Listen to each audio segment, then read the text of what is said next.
So today I wanted to talk to all of you about a topic that is very, very dear to my heart and I think is really relevant in today's day and age. I'm assuming all of you have heard the word gender before. That's good. However, I'm sure there are at least a few of you who have never really taken the time to think about the difference between gender and sex.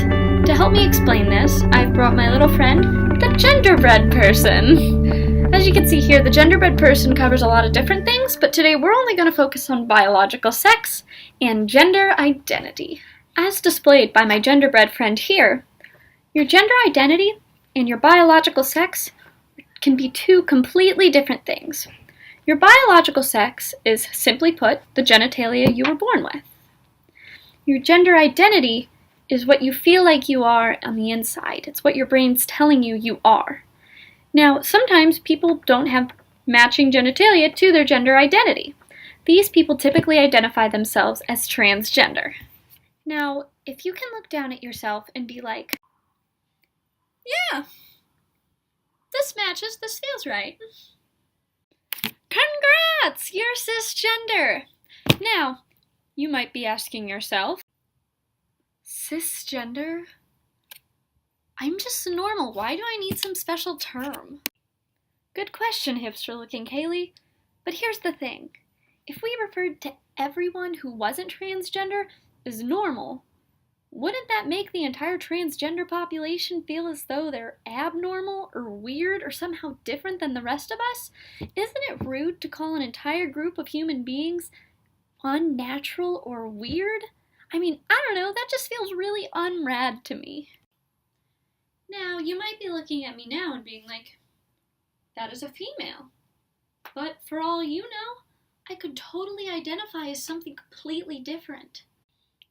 And now, if I looked like this every day and maybe talked in a little bit more lower register of a voice, you might get a little bit confused, because it could be like, wow, is this just a girl who likes to dress up like a little bit more masculine from time to time, or maybe I just completely identify as male, and who really knows?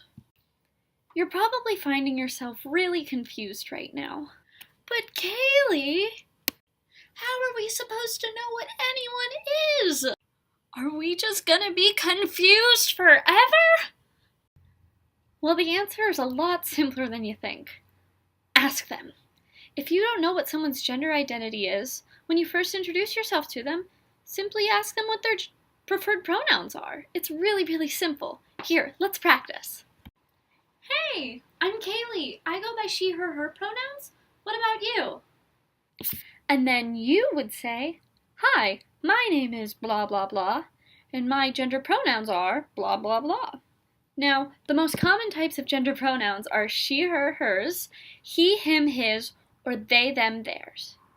There are a ton of other different pronouns that people use to identify themselves as that just too numerous to state here, so I highly recommend you take the time to look at those if you ever have the opportunity to do so.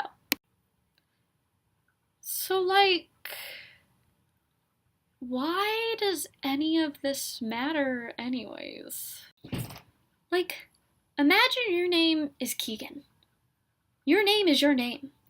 But imagine everyone around you just decides, you look more like a Ren, and just starts calling you Ren, and just completely ignoring your preferred identity and who you actually are. That is how transgender people feel every single day after being misgendered. Gender is evolving at such a quick rate, and I don't want any of you to get left behind the times. It's important to acknowledge that a lot of youth are suffering from depression and anxiety, all because of issues within gender.